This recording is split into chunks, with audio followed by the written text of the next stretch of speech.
Yo, this is episode 30 of the Put On Podcast. Derek, you're wearing the Mets hat. What's good? What's good? I'm wearing the Mets hat. It's Mets Day, Game 3. Very excited about it. And yeah, a lot of excitement around New York sports these days, with Knicks coming back in 2 weeks, with Jets head coach getting fired today. I know the Pete Alonso thing we got, but we never talked about the cat trade. Cat trade.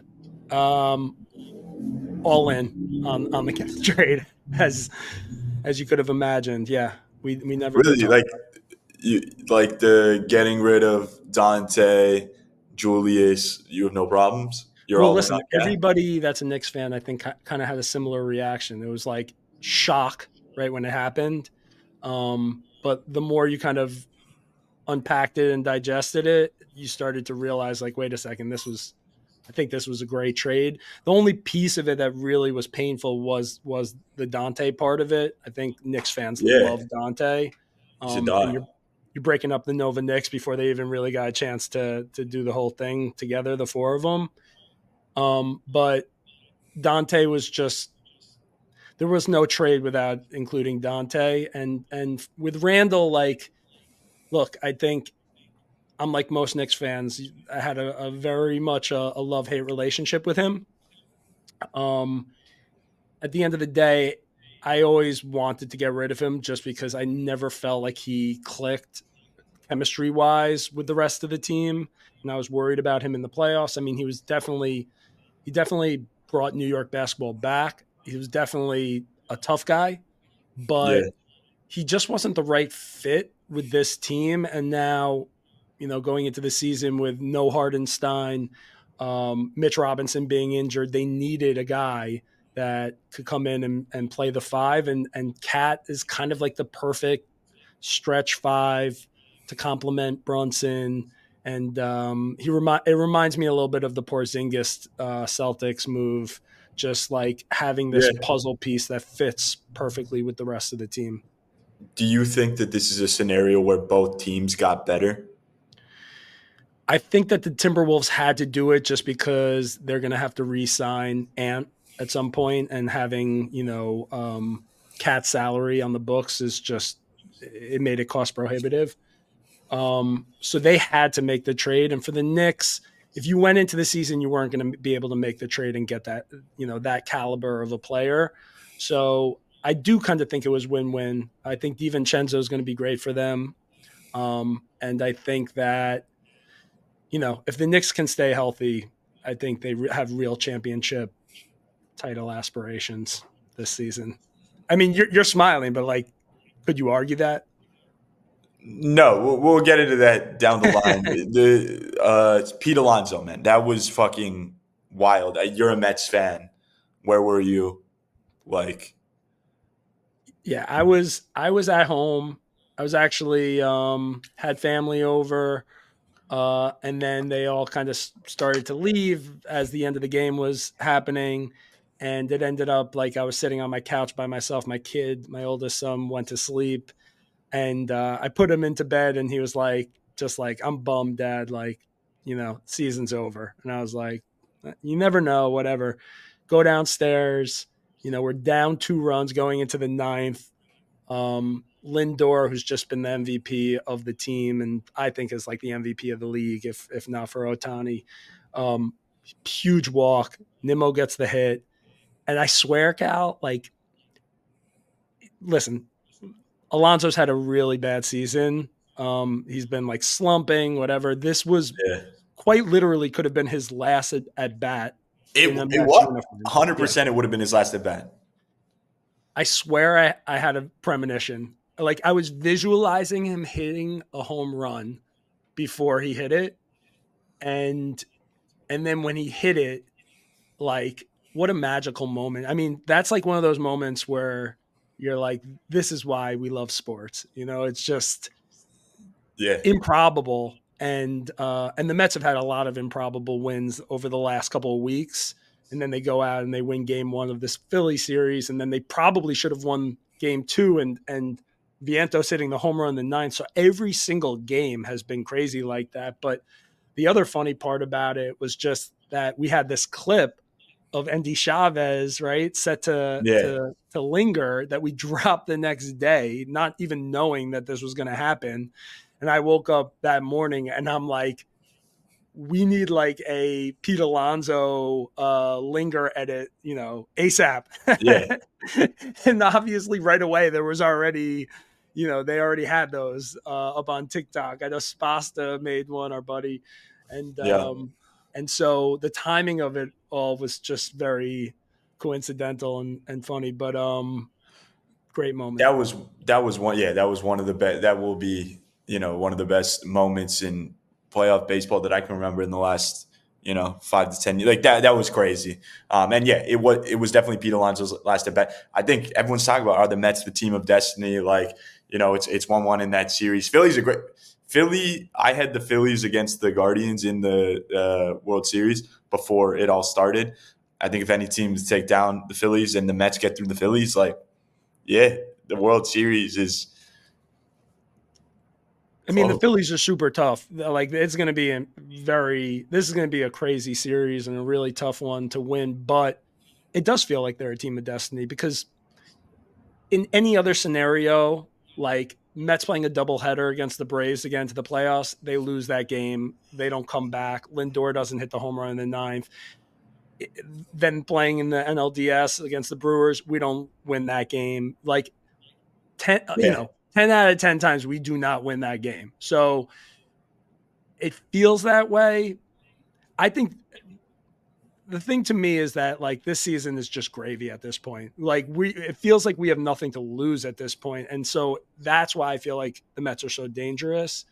Um, and it's just been fun to watch them. So I'm excited to watch the rest of the series. I'm excited to watch Game 3 tonight. That's my Yes, sir. Mets thoughts. Sports talk. I'll put a bow in that. Yo, Perfect Couple, the TV show. Yeah. I said I watched it. You said you were watching it. You finished it. Last episode, you predicted who you thought the murderer was going to be. Now that you're done, give me your thoughts. Well, first I should say spoiler alert to people who haven't watched The Perfect Couple and want to watch it. But so after we had that conversation, I then changed my mind and I was thinking, you know what? I think that maybe the maid was the one that was going to be the murderer, right? I thought it was the maid for a little bit too, because I thought she secretly loved Tag. Yeah, and that she was going to like do his bidding. So, that's where I was thinking it was headed. And then who it ended up being, right? The wife of one of the sons. Um was a good little plot twist. The only thing is, by the time I watched the end of the show, a lot of the show seemed far fetched to me in retrospect. Like everyone is so nonchalant about the fact that the girl was murdered. Like the guy, the husband Tag was supposedly in love with her, but then seemed like he was completely unaffected by it. So that part of it was always strange to me. But then the biggest thing that like I had an issue with was, okay, so the reasoning behind why she's the one that's going to do it. What was the reasoning? You tell me. So the reasoning is because she doesn't love who she's with, the brother. Like Yeah. he's a dick, he's annoying, whatever. He's having affairs, he's doing all these things. She wants out of the family, but they get the inheritance when the youngest son turns 18, and Hmm. who is the youngest son, was 17. He's turning 18 very soon. Yeah. If what's her name, the woman who died, what's her Merritt. name again? Merritt. If Merritt has the baby, that's another brother. That's Tag's kid. That's another 18 years that the lady has to wait until the son gets her inheritance. So she has to stay with this dick for another 18 years.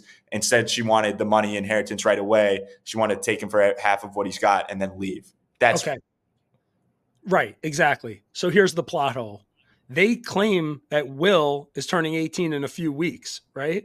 yeah. But she's not having the baby in a few weeks.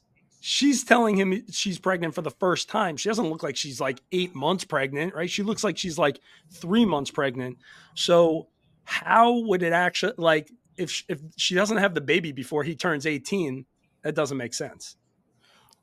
I think it's more like she would have, if she was starting to tell people, like she told whatever tag, she told a couple people, if they know that there's another son on the way, I just assumed that they wouldn't, like, if there's another son, you're not going to give away the inheritance on the prospect of there being another kid. Yeah, but like if there was a legal, kind of contract that's written up for this in this hypothetical scenario, it can't be on contraception, right? It would be on once the baby's born. It wouldn't be like while the woman's pregnant. That doesn't even Did make sense. did they for sure say a few weeks? I thought Will was turning 18 in like 6 months. I forget the exact. They've like No, they 100. You're 100% sure that he was turning 18 in 3 weeks. Yeah, because I remember they said Will is described as being only weeks away from turning 18, right? And that's what's going to trigger the trust fund distribution. But she was like just a little bit pregnant. So again, like that part of it, I was like, wait a second, what? That doesn't make sense. Maybe she. I mean, maybe she wasn't though. Like, I understand some people would look more like, I don't know. Maybe she was already like very close. She just didn't look it, like, and that was a miss on their end. I do know some people don't look pregnant until, you know, very far down Maybe. the line. Yeah. That's the only. Yeah, I guess you kind of have to think of it. I don't love analyzing the shows in that way, because then when you find holes, it's like, Right. You have to suspend So, belief. Well, whatever. I think the point being is like there were a couple of things that just felt like off to me about the show. Like it kind of was rushed towards the end. Like I still don't understand the intro sequence where they're all dancing around like it's a Bollywood like show. Like that yeah, I didn't seems get that either. so.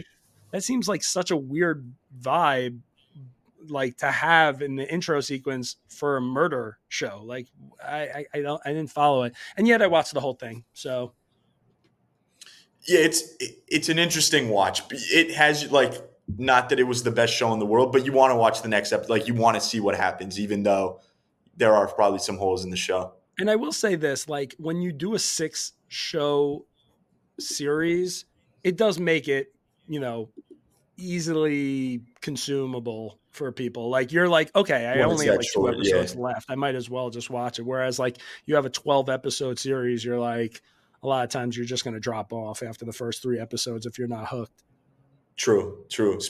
Like, and even in 6 episodes, in terms of like the character development, a show that I just watched, which is shocking, but I just watched Ted Lasso because I have Apple TV on the TV here, and like, that's 3 seasons of 12 episodes each. And you said you watched a couple, right? But you haven't seen the full Yeah, show through. a couple episodes, yeah. But the character development that they get into over, obviously it's a footy show and it's a feel good show, very Yeah. different than a murder mystery. But just the character development that happens over 36 episodes, like, man, I was sad at the end of the show, like, oh shit, it's over. Like, I felt like I was part of the journey, and like seeing the different characters grow year over year. But like in the show, it actually, like, it's funny how we get into shows like that and can get like immersed in them, and you can't really do that obviously with a 6 episode show. It's just so, yeah, I think that it's interesting. But yeah, Ted Lasso you have to watch, even though it's come and gone. But bro, it's still a fucking great show. You got to watch that and get Apple TV sometime. I will at some point. Um, but so, okay, I want to get into a top five draft. It's getting colder. Not where I'm at because I'm in fucking Mexico, but it's getting colder most places, and we are going to do a top 5 soup draft. I went first last time, so you have the honors. What do you got at number one? Okay, soup season. Obviously, I love soup. I'm the one who came up with the idea to do a soup draft. And Thank you for I think you know telling my me more. number one. It's always number one. French onion soup, the goat of all soups. That was number one on my draft board. So yeah, you're lucky you got to go number one. You took French onion. Wait. Um, Before you just move on, I just want to say, are you crazy like me and ask them to do the French onion, like the cheese well done on the top? Because obviously, one of the best parts about a French onion soup is like scraping off the yeah, burnt pieces on the side of the crock. yeah. I would say I don't order soup super often. When I have ordered French onion soup, it normally comes that way. So I haven't felt the need to be like, hey, do it well done on the top. Have you had? I just haven't had that mixed bag. Mine's always been pretty consistent with the scraping it. French onion is an automatic order for me when it's on a menu, unless I'm like with a lot of people and I'm gonna feel I feel like like you've said insecure that about it. before. Yeah, Yeah, because like everyone else is like, everybody's and getting you're like appetizers, and I'm like, don't worry, guys. Like you're sharing appetizers, but I'm gonna have this soup on the side. Yeah. yeah, French onion is the undisputed number one. Okay, at I'm like soups, right? So at number one for me, man, I love this, and you gotta allow this. I'm going ramen, ramen at number one. Wow. You want to know something? You just took my second pick. Let's go. I Why wouldn't I allow it? It's soup. Okay, good. I don't know. You sometimes get ramen. Ramen's my number one. Ramen's fucking amazing. Delicious. Oh, I can't believe you sniped me on that one. Okay. Um, I'm gonna go with my number two pick. Um, I'm gonna go with a classic, and I'm gonna go chicken noodle soup. Oh, I thought you were gonna say tomato. I was mouthing tomato. Chicken noodle. Yeah, it's chicken noodles. Like it's a feel good soup, and it's like one of those things. If you're sick, have a chicken noodle soup. If you're cold, have a chicken. But it doesn't do it for me in terms of flavor. So I'm gonna go with my number two. I'm going to stick with a certain theme. Man, I love Vietnamese food. I'm gonna go pho or pho, however you pronounce it. We need a debate. Is it pho or pho? But that's my number two.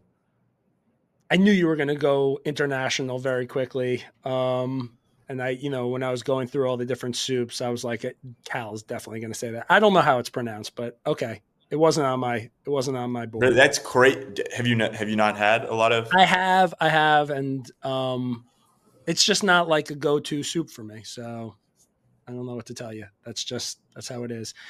What are we up to? Three, Three. right? Another staple in my weekly dinners is every Sunday night, family dinner, Chinese food, wonton soup. Oh, that's a good one. That's a good one. I didn't think you were gonna go wonton soup. So Wonton good. soup's And good. not only, I will also say, I need the little, like, crackers, like the soup crackers in that wonton soup. Delicious, Sure. especially when done right. Okay, that's a good one. At my number three, got a few on the draft board here that are good. At my number three, I am going to go international again. Gazpacho, Cold little soup. Spanish. Yep, yep. I've had some.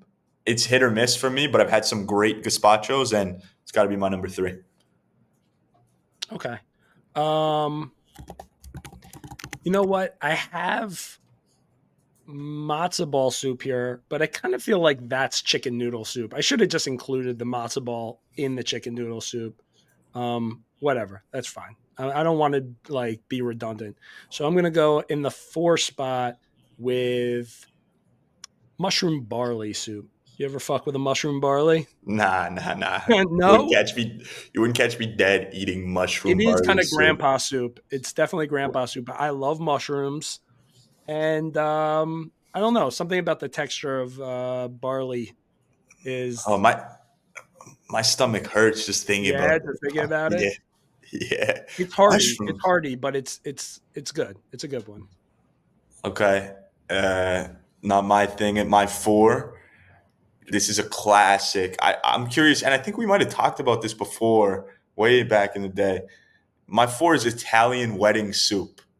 Yeah, I vaguely remember you talking about Italian wedding soup also. Yeah, you've got the. Have you had Italian wedding soup? Yeah, except I'm just like, so I'm allergic to carrots. So like I think there are Uh, carrots in Italian wedding yeah, soup, right? typically, like the little meatballs. You've got the carrots. You've got a little. Yeah, you've got some like kind of little pasta. Like Little pasta, but not my favorite. It's like it's okay. you haven't had good Italian wedding soup then, but Sure. Um Here's my dilemma right now. I have like four different soups that I'm going to try and pick from on the fly. Um, hmm. You know, this doesn't really qualify as a soup. Tell me if you would allow this, because this would be my number five. But chili, would you call that a soup? I wouldn't. Okay, fine. Strike that from the record. It's probably more of like a stew. Fine. What I will say is I'm kind of waffling back and forth between tomato soup, which I'm not going to pick, even though delicious with the grilled cheese that you dip into it. But like Yeah, on its agreed. own, whatever. I'm going to go with butternut squash soup. Good, especially in the Oh, fall. No? not my thing. I don't like squash, so not my thing. I did see, I think it was Ty Schmidt. He was ripping the butternut. I saw his story the other day. He was crushing butternut squash soup. But yeah, the orange. Yeah, I can respect that someone likes that, but I wouldn't eat that. Um, at my five, I'd be surprised if you've had this. I don't know how much Thai food you eat, but this is the best friggin' Thai soup. It's amazing. Tom Yum. It's have you had Tom Yum? I've had it before, yes. Yeah. Okay. Yeah. Tom Yum, like nice and spicy. You've got like the seafood in there. You've got the vegetable. Like Tom Yum just hits the spot. So that's got to be five. I'm very international, and I will give one shout out. My honorable mention. I just got one honorable mention because you said tomato. Is tortilla soup. My honorable Mm. mention. That's my top five. Tortilla soup is my honorable mention. That's the draft. Can I give my honorable mention? Yeah, you may. I had tortilla in the honorable mentions. I had miso soup. I Yeah, had good one. Good broccoli one. cheddar. I thought you were going to say broccoli cheddar. I felt like I pegged you as a broccoli cheddar guy. I'm not a vegetables guy, You're so not a vegetables guy. and not a vegetable soup guy. I wouldn't have like broccoli You soup. just said Italian wedding. Yeah, but that's like I like the meatballs in the Italian wedding soup. It's got the veggies, but I like carrots and shit. I like that, but it's not the base of the soup isn't veg. Like I don't like mushroom soup. Like I What's the don't need the difference between Italian wedding and minestrone? Italian wedding is like minestrone is way thicker and Hmm. more tomato based broth, whereas Italian wedding is like a Clear. I yeah, it's clear broth. Yeah. Right. Okay. Great soup draft. I think people are going to be intrigued. It is an interesting one. I honestly didn't even because I wasn't thinking international. I was just thinking like, yeah, I wasn't thinking ramen or any of those things. I was like, yo, there's not even that many soups that I like. But yeah, that's an interesting one. I think people I, will be surprised. I thought I had ramen and it was going to be like my like surprise one, and you were going to be like, oh shit, I didn't even think about that, and then you just took it from me. But we have a good Ramen's one. so good. Yeah, it really is. We have a good one for next week. We weren't quite prepared on our top five for this next one. Little teaser. We're going to have a good one. Yeah, we got one coming next week. But yo, let's move on to the next segment. The next segment is let me put you on. Let's start with trends. What's you said you had one for me. What's your trend? Um, can we actually start with creators and then we go to the trends, if that's okay? Hit me. Yeah, yeah. Okay. All right. So obviously my algorithm is very heavy animals these days. Uh, off of the Cindy the baboon and the Quinn the porcupine, just getting Yeah. hit with a ton of animal content. Okay, I so bet a lot of people are with the whole Mudang hype and all that shit. Like, I wouldn't be surprised if a lot of people are getting hit with animal content. yeah, and look, animal content's great content. So, anyways, the other day I came across a hilarious video from a handle called Buster's World 4. And this handle follows kind of the daily antics of a playful yet mischievous labrador named Buster. So the video that I saw was of a woman screaming at Buster to come Yeah. inside, and Buster was playing in the pool, which it turns Okay. out is Buster's favorite pastime. And when I tell you that Buster does not give a fuck what his owner says, I mean, he does not give a single fuck. He just keeps jumping back in the pool, and the video just gets funnier and funnier. And she's like, Buster, Buster, no. And she puts the towel on Buster and he still jumps in the pool.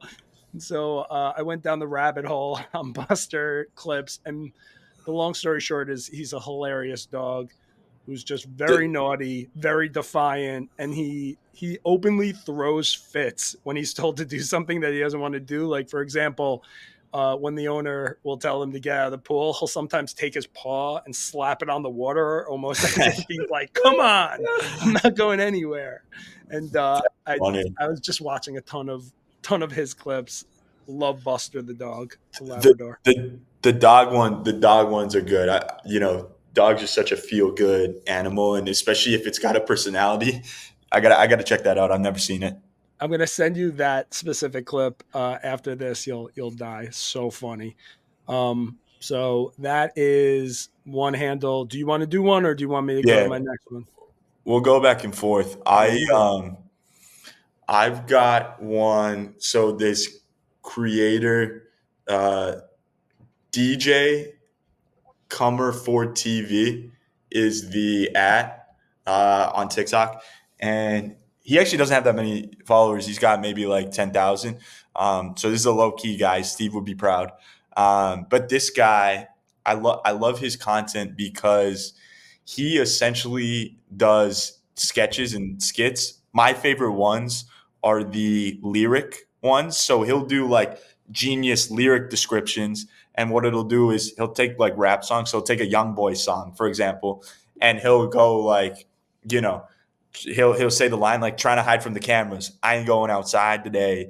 And then like he sarcastically describes what young boy is saying in the lyric. So he goes like, young boy doesn't appreciate the press, therefore he stays inside to avoid the like. But Right, he'll do so like he does that with all sorts of different raps and shit. It's like it's good because it's these ridiculous lines, obviously, and then he's like describing what the rapper is saying or the artist is saying, um, and he does it in a very like blunt, like sarcastic way. So yeah, those are my favorite sketches, and he's like super low key. So I put you on to him. Like go watch some of his shit. It's what's the funny. at again? It's DJ Comer Ford TV. Got it. Still, bro, I can't get like over how clever these people are. Like finding these little niche Like like niches. things that Yeah. they do. It's that is. I mean, just thinking about that is funny because yeah, trying to like what would you call that? Almost like translating in a way rap Yeah, lines. like yeah. He calls it like genius lyric descriptions, and he essentially like again it's obvious what they're saying, and he just it's funny. All right, Um, yeah, I got okay. one for you. What's your next one? So I've been following these guys for a little while, and I just want to give them a shout because they're very talented, and I like what they do. Have you ever heard of the Broadcast Boys? They're these two guys, two New York guys. I think they're part of Bleacher Report, but it's these two guys, Lucas Brody and Nelson Vergara. They do a lot of really good, hilarious sports content, Okay, and they're like a comedy duo. They talk directly to camera, and they have like, uh, one skit that they do is like just they'll do these kind of funny commentaries where they talk directly to camera, but um, I think the reason why I'm mentioning them now is because this guy Lucas Brody also has his own individual handle where he also has content with the guy Nelson, and specifically he does this thing that I've been watching where he does whiteboard explanations, okay, where he'll like kind of. So I've been watching a lot of his clips lately where he'll do whiteboard explanations of things around the P Diddy scandal that's going on right okay. now, Yeah.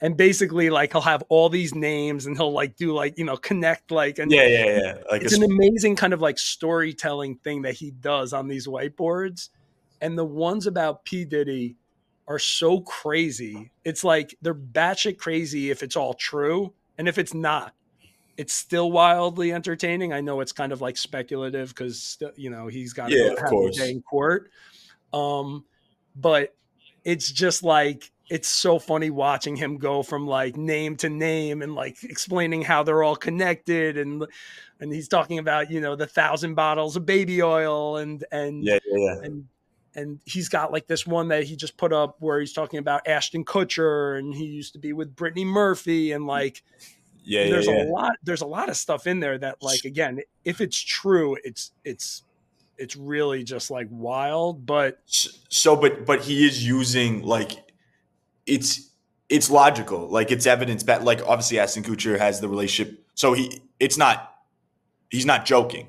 with these he's not whiteboard experts. joking. A lot of it is like, you know, following rumors or different things, and Sure. like, Okay. Okay. Okay. and sometimes like he'll even do it with like television shows. I think there was one time where he did it with like Game of Thrones and like the Targaryens and all the different connections, and Okay. so basically whenever there's like a big news story that is, you know, where there's like a bunch of rumors and there's all different plot twists, it's kind of like when he goes to the whiteboard and does his thing. So these That's two interesting. guys are very funny. They're very, most of their content is sports focused. Okay. But I Like like pop all of culture the, stuff I too. like all of their content. So the broadcast boys, Lucas Brody and Nelson Vergara, I got to give a shout out to those guys. And Lucas's handle where he does the whiteboard content is at Brody Soho. Brody so I feel like I've seen a couple of those videos, You would but I'll definitely go check them out. recognize them. Yeah. Yeah, yeah, yeah. Okay, my next creator is Corbin underscore Millet, Millet. He does content with his parents, but it's like he just does ridiculous shit to his parents' house. Like it'll be like, installing a pretzel machine or a jumbotron and replacing their chandelier, and like he gets like his dad's reaction, and his dad will be like, "Oh, this is dope! Like, fucking rights," and he'll like sit down, I and then saw his this. mom I will think come it's in and be so, like, "What the fuck?" Like, wait, this he is did ridiculous. The UFC Yeah, yeah, yeah. Did jumbotron, you see right? that? Yeah, the Oh shit, I UFC. saw that yesterday. Yeah, oh, me too. Over the kitchen table and shit, or like he'll cover his dad's bike in peanut butter. It just seems like he's got 3 mil followers. He just makes a living fucking with his parents, and it's just Uh-huh. funny to get both the reactions and his different things. So yeah, it's all around the house stuff. But so you've seen him, you know kind of the vibe and energy. It's Well, funny stuff. I saw that clip, and it's such a simple formula of just fucking with It your parents. is. You know what it reminds me of is like Jackass back in the day. If you watched it with Bam Margera and Yeah, like his dad, how he used to fuck with his dad. yeah, Um, yeah, yeah. Again, just like sometimes it's the simplest of formulas that, you know, drive big views and that are the funniest things. Like, you know, just getting your parents upset about you know, fucking Hundred with their percent, house. Yeah. 100%. Do you have another creator? Or? Yeah. So I wouldn't call this a creator. I would just call it a handle. But again, I kind of discovered this in the last like 72 hours. But I saw it's for a handle called at night underscore illusions. Okay. Yeah. And what this is every clip on the page is in a similar style. And basically what Okay. it is using AI, it reimagines some of the most popular cartoons and animated series as realistic looking live action dark fantasies.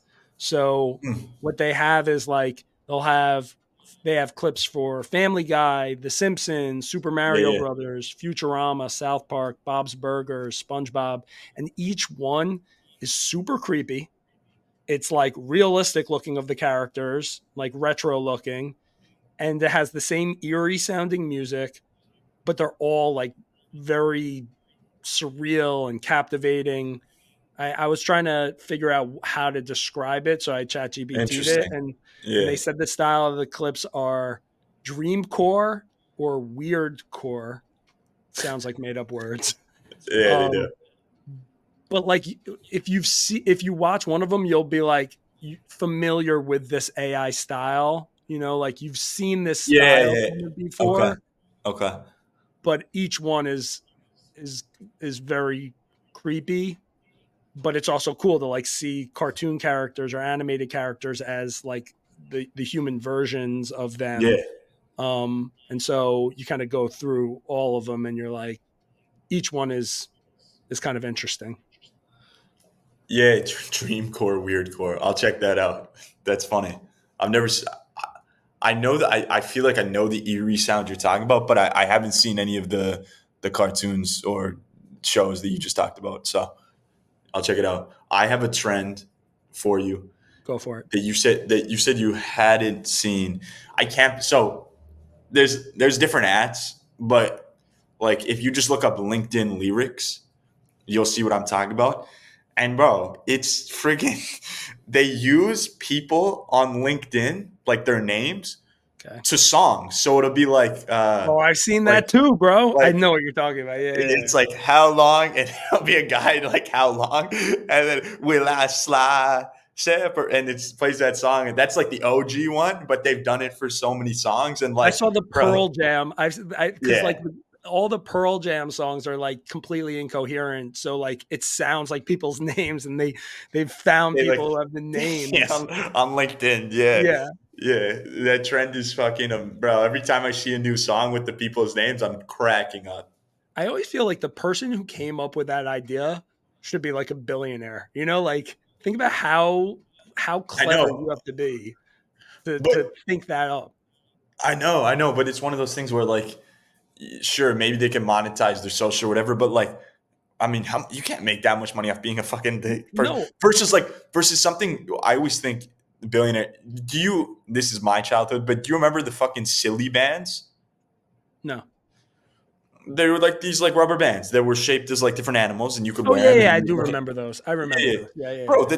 the guy who made rubber bands in different shapes of animals, like made like 30 mil and dipped, and silly bands were a thing for like a year or two, and so like, yeah, I don't know. The LinkedIn lyrics is super clever. Hopefully, whoever discovered that is crushing, but I Yeah, doubt I'm it. just saying, like, it must have been so time consuming to go through and find people's All those names that names. sound like the lyrics of the songs.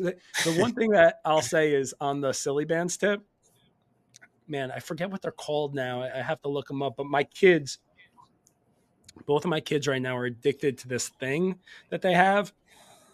It literally looks like a watch for your finger. Got to find out what the name of them are. And you click them and it just counts numbers 1, 2, 3, 4, 5, 6, 7, 8, 9, 10. So it's one Yeah, button that you're clicking it makes the number go up, and then one button that resets it. And so my kids are literally just clicking this thing and they're like, Dad, I'm at 30,000. Or like, I'm at 45,400. And they lose it and they're like, where is it? And it's literally just a clicker that just that's like ridiculous. shows a That's number. insane. I've All never the heard kids, of that. all the kids love it. Bro, is what is that game? That iPhone game that you just click it and you keep and it sees how many times you like. I feel like there's. I guess these kids don't have phones, so that's the Right. They difference. don't have phones, and Makes sense. something about just, Clicking it's like the back thing in on the your day, finger. I wanted to own, there was a time where like I just wanted to own a Casio watch, and it was just a watch that showed the time and showed the seconds. And for whatever reason, I was I like, know the kid. Yeah, I know those you know what I watches. mean? Yeah, Like I yeah, needed it. I needed it. So it's funny, like when you're a kid, like the littlest things appeal to them, like the most like yeah. basic things. What's your trend? Okay. Two quick trends. One is um I saw a clip the other day and it had this music on it, which I've realized like I've heard this music a million times now. And it's basically it's a track called Aquatic Ambience by Scizzie. And Yeah. it's like a lo-fi style track that they set to nostalgic social clips. So a lot of them are Yes. like reminiscing about things you may have forgotten from the 80s and 90s, or I was getting brand like the brands that are different years. discontinued. Yeah, What were you yeah, gonna yeah. say? I know. I was just saying I wasn't getting the 80s and 90s. I've seen stuff like that with like the 2000s, for example. Yeah, but I here's was the growing up. thing, and I know like that's interesting just in its own right, that like you have these nostalgic things in the 2000 or 2010s, but the bottom line on with this song to me is that never has music captured a time period more than this, and it's like hard to explain, but it just sounds like you're being warped back into time whenever you hear it, and it has these like throwback vibes because of the Yeah, instruments. it's facts. It's like a mix of like synthesizers and like piano chords, and then it's like I think it's like ocean ocean wave sounds. It's got such a Probably. weird sound, but every time I watch it, I feel like I'm like 7 years old. And of course, it's like, showing me like things from my childhood. So every single Yeah, time it's like it just sets the mood, and every single time I see a clip with this music, I'm always just like hypnotized. makes you feel young. Makes me feel young. So that's one little trend that I've noticed. The second trend kind of goes with the creator because I don't know. I've seen multiple people do this, but there's this one guy, and his name is at Shaungotjokes, and basically his videos keep popping up on my feed a lot lately. He's some up and coming content creator out of New York, and he does a bunch of different content. But the specific trend that he does that I keep seeing is one where he'll have text on screen that says a new emote pack just dropped. So what he's Yeah, calling emotes are basically any video where someone's doing a little dance. Um, got it. but for the most part, it's usually like a famous rapper, or it's a celebrity, or it's characters from TV. And so some clips have different music, but for the most part, a lot of them have the same song on it, which is this kind of hard rap track. I think it's a newer song called Yeah. Beckham, and Okay. it's by D Bills, Kyle Rich, and Kai and KJ Swervo. And so it will be a video where it's like Rick Ross doing some moves or DJ Khaled doing his little shimmy dance, and then it Sure. transitions back to this guy Sean imitating the dance in the video. Do you know what I'm talking about? Yeah, yeah, vaguely. I'm gonna go look him up, but yeah, And so those are like anytime like he'll say like, oh, a new emote pack just dropped, and he'll do it for like Henry Danger or like Bugs Bunny. And sure. the best one I saw of him was doing it to, so my kids are older now, but they used Yeah, to yeah, watch Mickey Mouse Playhouse yeah, because and there's this intro where all the different characters, Mickey, Minnie, Goofy, they're all doing like their own individual dance. And so he's like, "Oh, a new Mickey Mouse Playhouse emote just dropped," and it's just him imitating the characters doing the dance. And I don't know. It's just like it goes back to this thing where like a lot of times with the content, you don't need to overthink it. You just this guy's just ripping videos of people dancing, imitating which their is moves, hilarious. and it has Yeah, a great song to it. yeah, I've definitely seen this guy.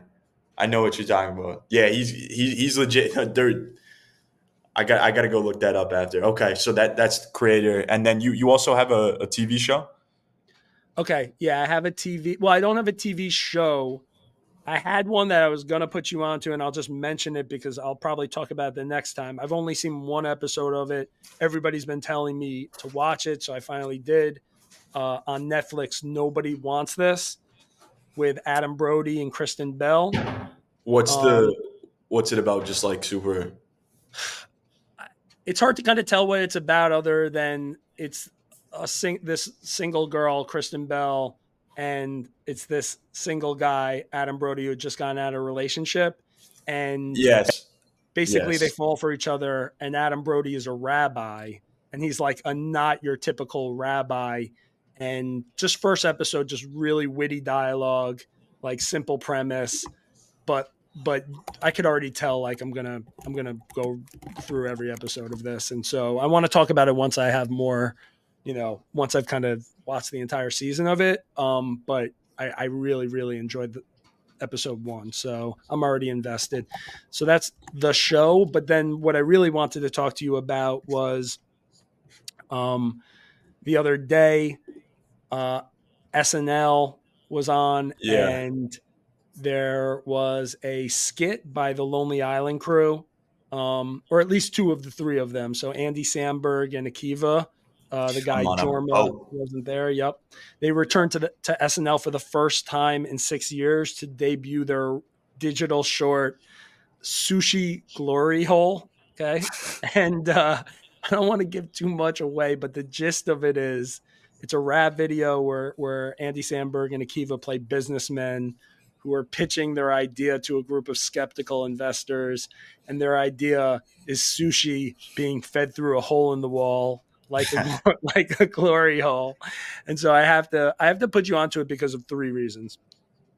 One, it's brilliant. It's so Yeah, funny, so clever. You're like, how the fuck did these guys come up with this? And clearly they must have been so high when they did, because like I don't know how else you would think about it.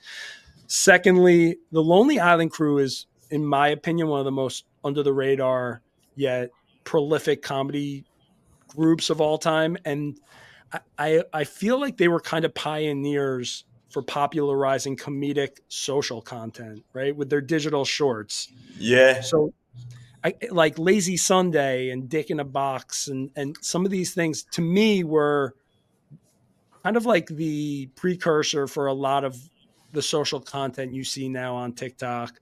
I don't Um, disagree. I also think they were like highly influential and inspiring to artists like Lil Dicky, with their brand of kind of Yeah, comedic rap music. Like, that's facts. Yeah, yeah, yeah. yeah.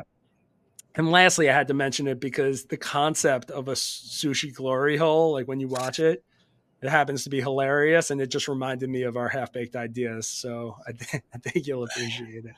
Yeah, I've seen clips, but I got to go watch. I didn't realize that it was the Lonely Island guys who were doing that skit because I've seen that all over like Twitter or X.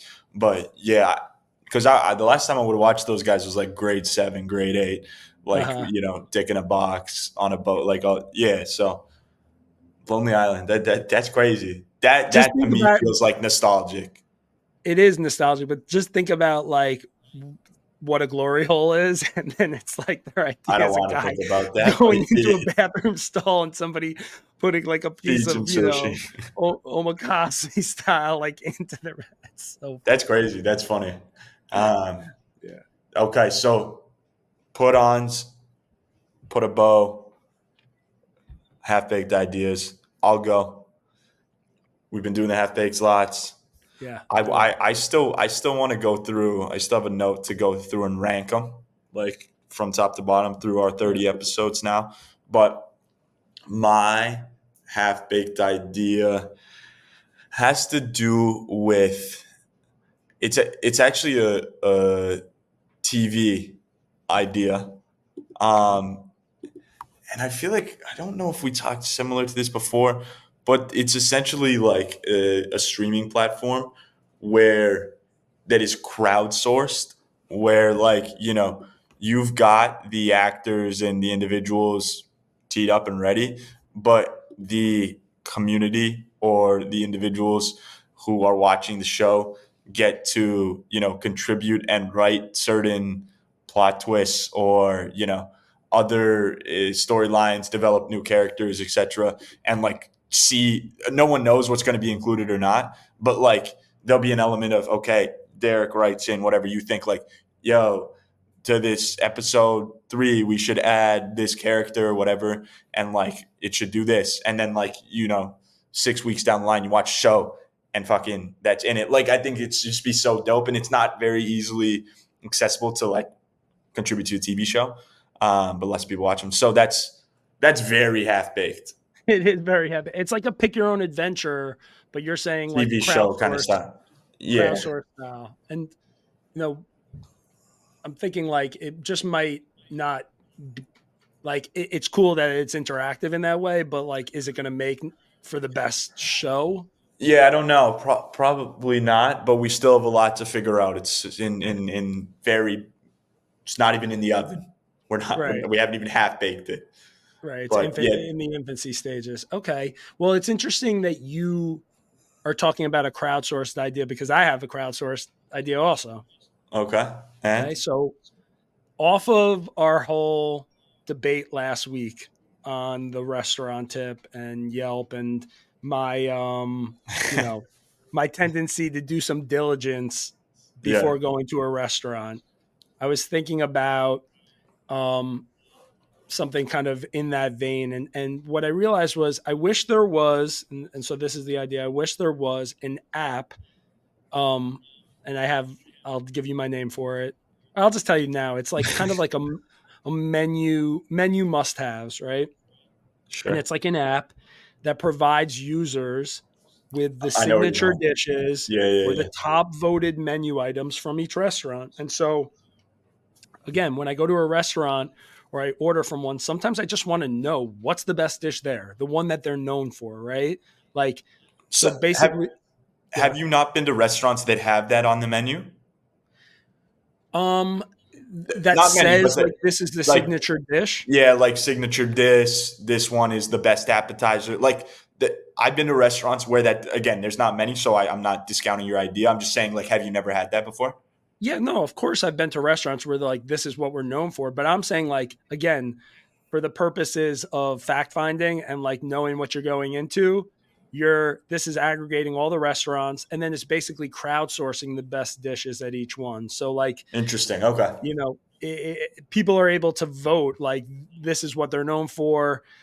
Maybe the restaurant can just tell the app like, this is the one that I want you to highlight, or here are the top three to highlight. That way I just don't have to overthink it. Oh, this restaurant is known for their Cajun ribeye, then that's what I'll have. Or like everyone loves the shishito peppers, then I want those, and sometimes I'll tell Yeah, you yeah, what, a yeah. lot of times I do this thing where like I'll go to a restaurant and I'll ask the waiter. I don't do this all the time, but I'll ask the waiter, what's the best thing on the menu? Like, just tell me straight up. Because if you ask the waiter, is this good? They always say yes.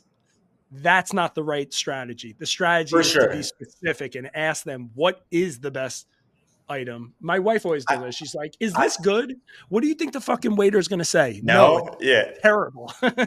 yeah. True, true, true. I think the only thing I was just thinking about when you were talking about asking what the best item on the menu is or what the best thing is I feel like there's definitely some restaurants that, and again, would depend where you're going, but that if you ask that to the waiter, they would try to sell you on something that is either Yeah. more The most costly high priced. Yeah. or like or something that's maybe not selling great, that like the restaurant is, because inventory is such a big thing.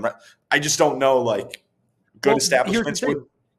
Or it's just their preference. And so the idea of crowdsourcing it and just getting a Yeah, consensus on like, yeah, yeah, yeah. okay, That's better. 1,000 people are saying that this is far and away the thing that you have to have at this restaurant. That's what I need to know. I need to know, like, it can't just be one person's opinion.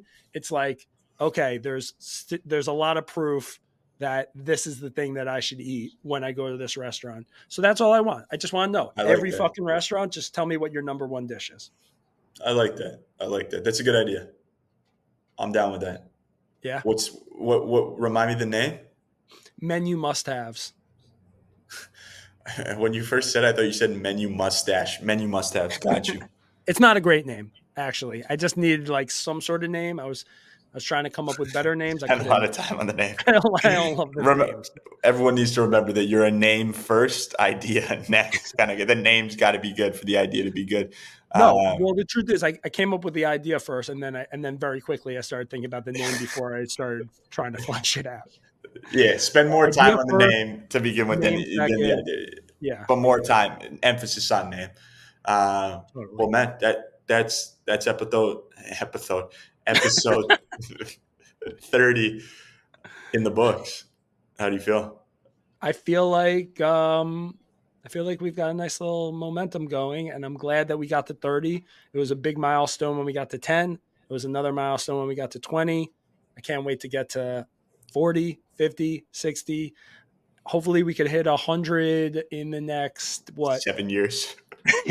decade. Like, I don't know. But Yeah, by 2030. right, by 2030, let's get to 50. Let's get to 100. But yeah, I'm feeling good. How you Yeah, man. feeling? Yeah, 30 in the books. 40 will come quicker. 50 will come even quicker than that. We're rolling. Good luck to the Mets tonight. Thanks, brother. And we will catch everyone soon. Appreciate you, T-Pop, the Put On Podcast. We out. Peace. Later. Thank you for tuning into the Put On Podcast. If you enjoyed this episode, make sure to subscribe and don't forget to follow us on social at the Put On Pod.